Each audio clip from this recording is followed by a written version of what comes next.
Hi, everybody. If you haven't heard, we are tracking another winter storm watch. Wow. This is for that system that to me was looking weak. And now all of a sudden, this is coming in Tuesday night into Wednesday morning. All of a sudden, weather models are starting to strengthen it, not weaken it, and throw tons of moisture into it. So we'll get to that in just a moment. I want to take a second and just give you this is a kind of a real quick hitting recap on some of the storm precip areas of what we had. So with the winter storm, overall, remember we had the freezing rain or ice storm warning down in Eugene, Albany. It extended into parts of mostly the coast range coast range areas of Lincoln County. We had kind of an ice snow outlook, or excuse me, sleet, freezing rain outlook for Salem. We had Portland that was going to be some combination of sleet and snow, and I wasn't sure which one would actually went out. Maybe it was going to be 50-50. And then we had the chance that it would be mostly just snow up into Clark County. We had that broad forecast range of 3 to 8 inches because areas with sleet wouldn't get much accumulation on the ground. The blowing wind would make it difficult to accumulate. Here's what we ended up with. Few forecasts are perfect, but overall, this forecast turned out to be a pretty good roadmap in terms of timing and the types of precipitation and the amount that we saw around the area. Albany, some of the worst icing at 3/4 of an inch reported. Lincoln City. Now, I didn't make a big deal about this. Obviously, I kind of missed the potential of how much ice there could be at the coast. We had the chance of mostly rain and ice and maybe just a little bit of snow at the coast, but it turned out to be more significant icing than what I was thinking. Lincoln City, just shy of an inch. Tillamook had a half of an inch of icing. Salem, kind of what we expected, a half of an inch of freezing rain and then sleet mixed with that. Snow, this was a bullseye hit. It was mostly all snow up in Southwest Washington, which we said.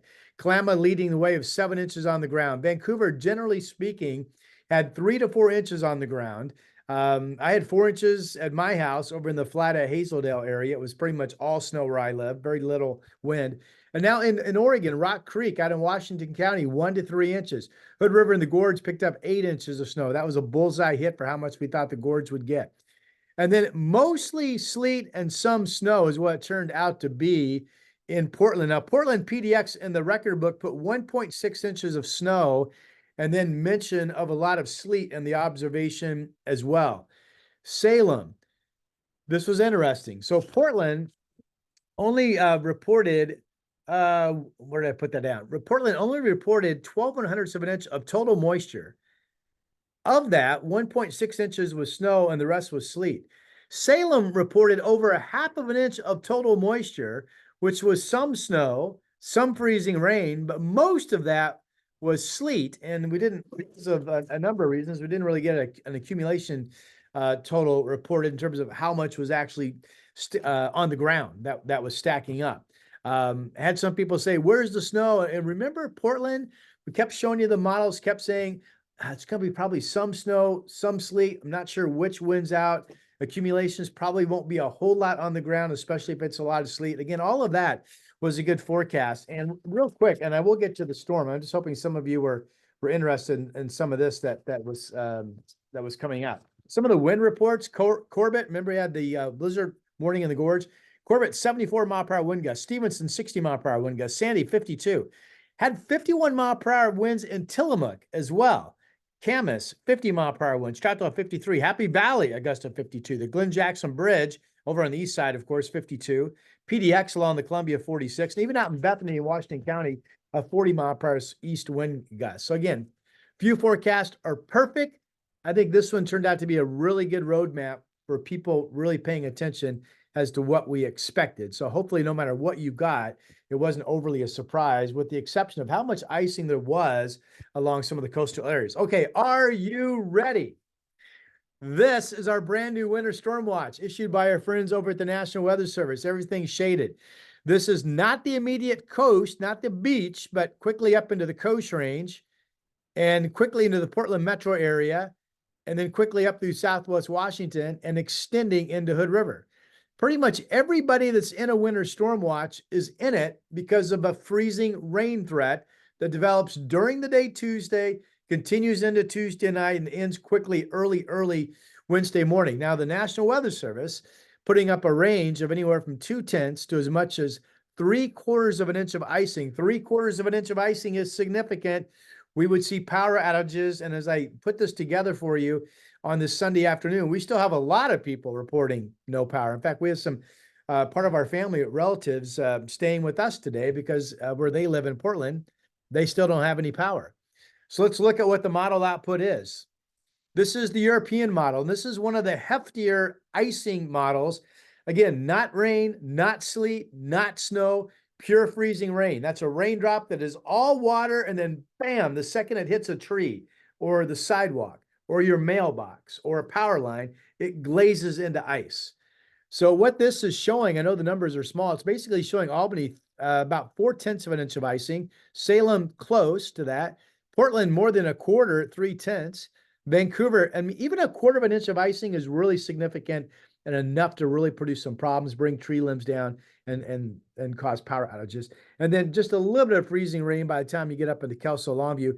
This also, although I didn't list it here, if you look at the brightest kind of purple tones, this does extend icing, significant icing, all the way into the West Gorge and all the way into about Hood River. It does throw some freezing rain icing at least up into the west slopes of the Cascades as well. Now, that's the European model. Here's the national blended model that the Weather Service uses, which is kind of it's a interpolation between a lot of model output, and they put them together. This is not nearly as bad. I mean, basically, all the numbers from Kelso Longview through Portland, Salem, down into Albany, out through the gorge, are less than 1/10 of an inch of icing. Why would that be? Why would that be? This same model is showing some pretty good moisture coming in. The only reason that would be is that this model is picking up on the hours of freezing rain before temperatures get above 32 and stay there is going to be a fairly short period of time. Because once we get to 33, 34, it's just rain, right? It's cold, but it's not freezing. So that's what we're looking at. Let's continue on. I think, well, hold on. That was okay. Let me exit this program. And now we're going to get into some of the animations. Okay. Here's a satellite picture. It's getting dark, so you see the wave of darkness with the imagery pushing during the loop. But this is a great visible image. And here's that curled up low. And see the spotty clouds right here? That's cumulus clouds, almost always a signature on a satellite picture of cold cumulus clouds. That's what we have. This is an impressive low. Again, here is Portland right here. This is going to be coming in during the day on Tuesday. So we're dry tonight. We're dry tomorrow.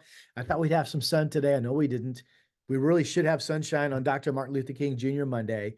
And then we'll be dry Monday nights, dry when you get up Tuesday morning.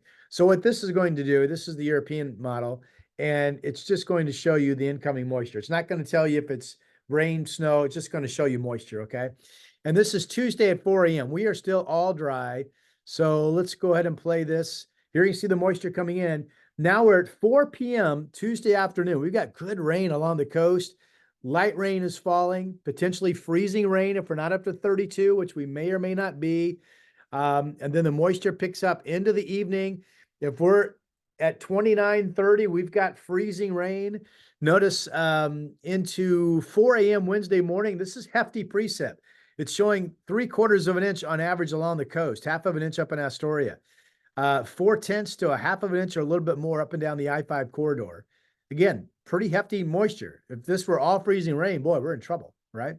And then the moisture amounts continue, but quickly during the day Wednesday, every piece of information shows that we're going to be warming up. So what have I got? Okay, let's take a look at temperatures. This is the same model, the European. This is 4 p.m. Tuesday. I know the numbers are small. Let me read them to you. This is 4 p.m. Wednesday. Rain at the coast. Remember, the immediate beach is not under a warning or a watch. 37 degrees, 40s down in Newport, 37 in Tillamook. So if that's correct, that's just rain. Again, this is 4 in the afternoon.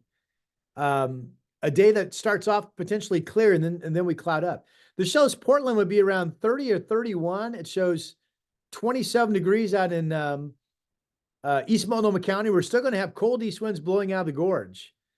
It shows 27 down in Salem, and it shows temperatures in the upper 20s down in Albany.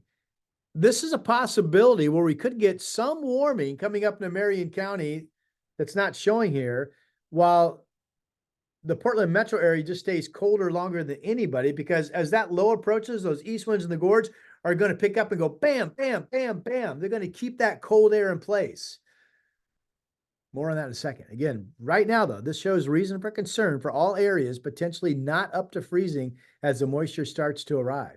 This is going to show you warming. This is 10 in the evening, 10 p.m. Tuesday evening. See the warming now coming up?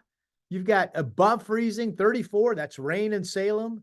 You've got 41 down in Eugene, that's rain. 35 Albany, that's rain. 35 up in Kelso Longview, that's rain. But look at the temperatures in the teens in the gorge, and still freezing blowing into Portland because of that east wind shooting against that low, creating this kind of cylinder or kind of elongated cone where areas in the east wind, including downtown Portland, stay below freezing and get more freezing rain than anybody else. All right. Let's go ahead and play this into Wednesday morning. Here we are at 4 a.m. Now, this does show eventually some warming. This shows Portland is now mid to upper 30s. Salem's 43, still really cold in the gorge. This may not be right. I do like the fact that Salem warms overnight and could be 40 in the morning with rain. I like the fact that the gorge, the West Gorge, is getting freezing rain and still cold. I think there is a better than 50% chance that we are still freezing in much of the Portland metro area and at least up into parts of Clark County because of the gorge winds when we wake up Wednesday morning. If that's the case, boy, that's a significant amount of ice. And that's why the Weather Service went even higher. I don't mean to speak for them. I'm going to make the assumption that that's why the Weather Service is predicting icing in the Portland metro area as much as 3/4 of an inch, because they're also seeing, again, I don't mean to speak for them, but I'm going to say that they may be seeing the same east wind coming out of the gorge, locking temperatures down longer below freezing in Portland than what the weather model is showing. And if so, that is really very, very significant icing. Now, there is a front with that low. That front has got to be cold enough to plow through the Willamette Valley, take on the east wind, break the east wind, give us a southwesterly wind flow. And if that front does that, then at some point during the day Wednesday, the second that happens, temperatures will rapidly rise and any cold pockets will scour out and we'll get rain. But if you've lived here a long time, you know you don't want to put any Vegas money down on exactly how long that's going to happen. Here's all I want to show you on this map. This is Tuesday at 4 p.m. See the bright color? That's an east wind blowing still 45 miles per hour in the Troutdale. Wow. Here's this is strong south winds now, 49 miles per hour along the southern Oregon coast as that system starts to approach. But it's that cold air out of the gorge that could give us significant issues. Okay, so that's what we're looking at. By the way, it was warmer up on the mountain than it was down here. The mountain had sunshine today. Let me click on this and see if I can refresh this image. Yeah, isn't that pretty? They had some sunshine. It's kind of partly cloudy, but somebody's taking a picture right there. That's awesome. You see the beautiful white snow up at Timberline Lodge. 24 degrees up there. It was 30 at Meadows. Here's the ODOT camera. Obviously, the passes are still really snow covered. 29, 30 degrees, though, government camp. Not horrible. Their bases, by the way, if you're wondering, 99 inches at Timberline, 89 Meadows, 54 at Timberline. All of this information courtesy of Hillcrest Ski and Sports Shop in Gresham. And then let me show you the Bend, Central Oregon forecast. So you folks are going to see partly sunny skies, still really cold. Single digits tonight, 19 tomorrow. And then you cloud over Tuesday as well. Now, I think odds are if you get any moisture Tuesday during the day over on the other side of the Cascades in Central Oregon, it'll be pretty light. That's why this says chance. And this shows you folks warming to 35 during the day, clouds thickening Tuesday overnight into Wednesday morning, and you will see some moisture. Could be some snow. I don't think it's an icy mix over in Central Oregon. I think that's mainly some snow in the morning that gives way to rain as you folks warm up to 44 Wednesday. How about that?